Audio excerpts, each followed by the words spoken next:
if this movie did well enough at the box office and on video on demand, we'll get some version of like From the Black Phone universe. I don't know. No one can hear anything down here. I soundproofed it myself. So shout if you like, you won't bother anyone.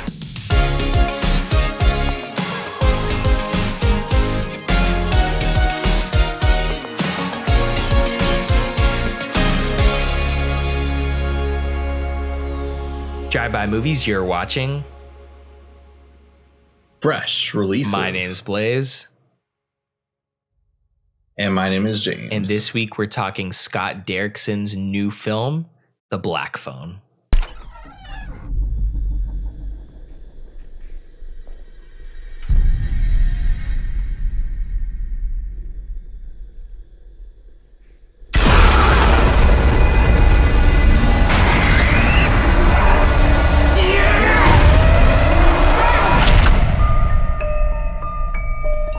Black Phone just hit on demand recently, so we definitely gave it a check out. After being abducted by a child killer and locked in a soundproof basement, a 13-year-old boy starts receiving calls on a disconnected phone from the killer's previous victims.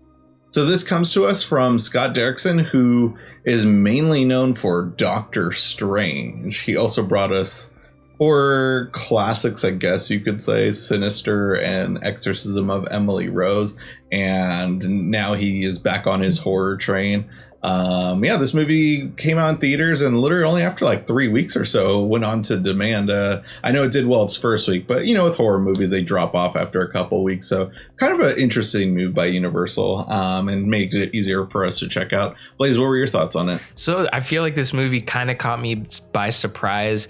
I'm not like a huge Scott Derrickson fan by any means. I feel like I've watched the majority of his movies. I know when you come to the horror community, their favorite movie of his is Sinister, and I think at the time we didn't really like that movie. If I can remember back then, we've been doing this so long that I feel like I can't remember if we were fans or not. But I think as the years have gone by, I feel a little more fond of Sinister because everything that came after it was definitely slightly lackluster. Not everything, but I mean other things that have gotten more pop.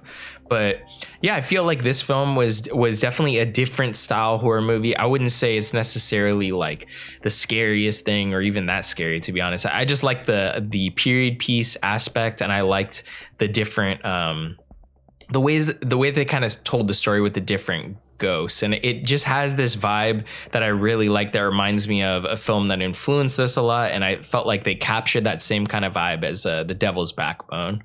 So I just felt like that was kind of what they were going into. I know Scott Derrickson says that was a huge influence on this movie, and I still think that kind of what they did with this film to make it different, but also still kind of retain some of the things that make that film special, was really well done. Yeah, for sure. This movie is definitely the big surprise for me this year. I remember seeing a teaser for it a long time ago. It was supposed to come out, of course, during quarantine, but got delayed, I think twice, maybe once. But it was a movie that was intended to be released quite some time ago. And I'm not really too familiar with what went down with Marvel. I just know that he left Doctor Strange due to creative differences. And if that was Scott Derrickson's idea, I applaud that and respect the hell out of you, just because like this is a movie that I really enjoyed. It's one of my favorites of the year. I've seen it twice already. I got invited to a sneak preview screening by like BuzzFeed through a friend. And so I was like, oh, sure. Yeah, that sounds fun. And I really enjoyed it. But I was like, maybe it's just the crowd making it a fun time. And seeing it a second time, I was like, no, this movie is actually really well done. And I really enjoy it. There's some aspects that like, are a little weird and stuff. But like that might come into the short story part of this. It's based off a short story from Joe Hill, who, if you're not familiar with Joe Hill, he wrote Horns, as well as a couple other things. But he's mainly known as Stephen King's son. Just goes by the name of Joe Hill, though. But yeah, this movie, I think, just works really well. I normally don't care for kid actors, and there's a couple kid actors that aren't as good as others in this movie, but the two main characters, the brother and sister, are fantastic. They really carry this movie so well. It's got a very interesting villain, and I like that it didn't dwell too much on why he's able to contact and why there's so much kind of supernatural elements within this movie. It's just part of the movie and this universe, I guess you can say, but it doesn't dwell on it too much. It's just like, this is the movie you get, and it's going to be, hopefully you'll like it, and I liked it. Yeah, honestly, that's one thing that's such a bummer about, most movies nowadays. If they're going to have something like that's in this film that's very supernatural and it obviously doesn't make sense to the world that we live in, they're going to have to explain it and over explain the style of, basically over explain how he's able to communicate with these past people that were victims, like maybe the fact that his mom used to do seances or something. They'll just over explain it to death where you're just like, oh my god. They'll just be straight up exposition dumps littered throughout to explain the movie to you as a viewer, because there's no way that you'd be smart enough or willing to just accept the world that you're in. But that's not the case for this film, which makes this film obviously much more enjoyable. So, I mean, there's a lot of things that I did like about this movie. There's some stuff here and there. I thought something about this movie that's iconic, obviously, is the grabber's mask. I don't think it was doing it for me. Like, honestly, it's so big and like bulky, and it's like there's a lot of artistry and craftsmanship that went into the mask, and I just wasn't buying it.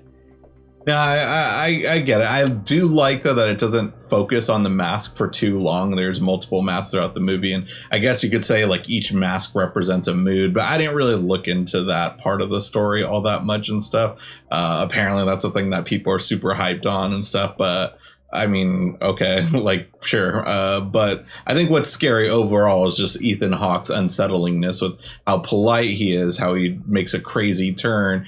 And, there's a couple joke moments within the movie, too. Comes off comical as well, too. But, he's a very sinister character, I guess you can say. And back to Sinister talk, actually. Like, yeah, I remember when we first started getting into reviewing stuff. That was one of the first movies we ever checked out for our podcast at the time, and I remember we both weren't fans. I tried to rewatch it again just because I loved this movie, and I was like, you know what, I'm not feeling this movie. I still feel the same way, and I already knew how it ended, so I was like, it's not going to make me like the movie anymore by finishing it. So I only got like 40 minutes in, and I was like, all right, I'm done, I'm turning this off. But now this movie like just really just works well and stuff, and feels very different despite a lot of movies coming out more recently focusing on this. Like, we got Stranger Things 4, and then that inspired like It, and then we also got like new series like Paper Girls coming out, where it's like kids being bad kids, but like I just like that kids are treated like adults within this movie. They're not like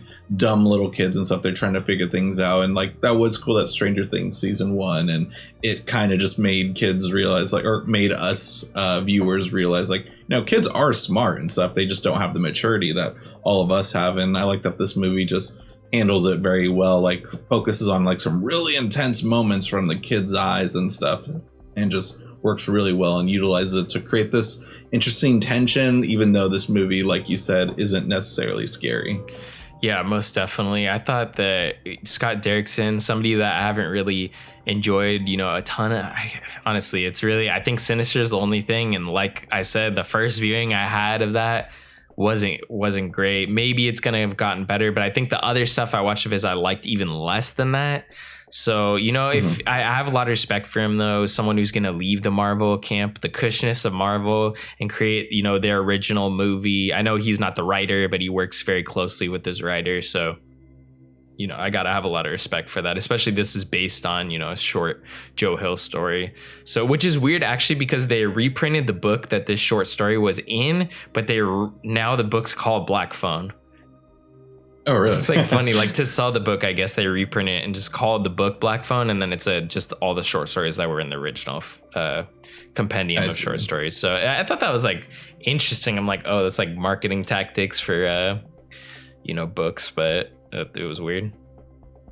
Yeah, I mean, I remember there was always like movie novelizations, and it was funny whenever a movie was based off of a book that there was like a novelization version of the movie that you could read instead of the book and stuff. So, I mean, yeah, I get it. That's a great way to do some marketing, and I'm impressed with the Universal. Also, this is a wide release horror film that we actually somewhat enjoyed. Like, when was the last time that happened? I feel like that's been quite some time and stuff. Like, just because as much as like we might have liked the first It movie, I feel like the second movie just brings that movie down to where I just like don't care about that movie anymore and stuff too. And I don't see a sequel ever being made to this movie. I don't know how you would make a sequel to this movie, and it's just nice to get like just this nice, subtle, one-of-a-kind storyline that works really well on its own and hopefully carries through the test of time and stuff, and actually utilizes being a set piece like pretty well and stuff, like, because this movie could have been solved by a cell phone, but you know, that's not, or like tracking and stuff, like no way. I don't think anyone could kidnap a kid these days without like a camera checking it out. And so, like, you know, that made sense, but also works well with creating this eerie vibe within the movie. Definitely. Yeah. It's nice to get a standalone movie for once that doesn't have to be like part of a universe. But I'm sure somehow in the future we'll get, if this movie did well enough at the box office and on video on demand, we'll get some version of like From the Black Phone universe. I don't know. They somehow did it with the Conjuring movies. Yeah.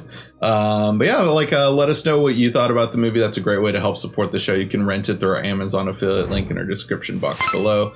Be sure to do that and come back here to check out the movie and leave a comment telling us what you thought. And if you guys haven't already, go ahead and smash that like button, hit the subscribe button, and click the notification bell to get all our latest updates. And speaking of updates, be sure to catch all our other updates through our social media links down below for Letterboxd, Instagram, Twitter, TikTok, you name it. Anyways, guys, that'll conclude this week's episode. Tune in next week for a brand new episode of Fresh Releases.